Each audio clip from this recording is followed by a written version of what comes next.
For preparation of soap 3 basic requirements.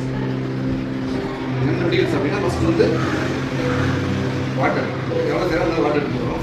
Second பார்த்தீங்கன்னா நெல் oil but best வந்து coconut oil நமக்கு தான் அவைலபிள் அதிகமாக இருக்குது, ஏற்கனவே சாஃப்டாக இருக்கும். தேர்டு பார்த்தா சோடியம் நைட்ராக்சைடு. 3 வச்சா நம்ம ஒரு பேசிக் சோப் வந்து செய்யணும். எப்படி செய்ய போகிறதுன்னு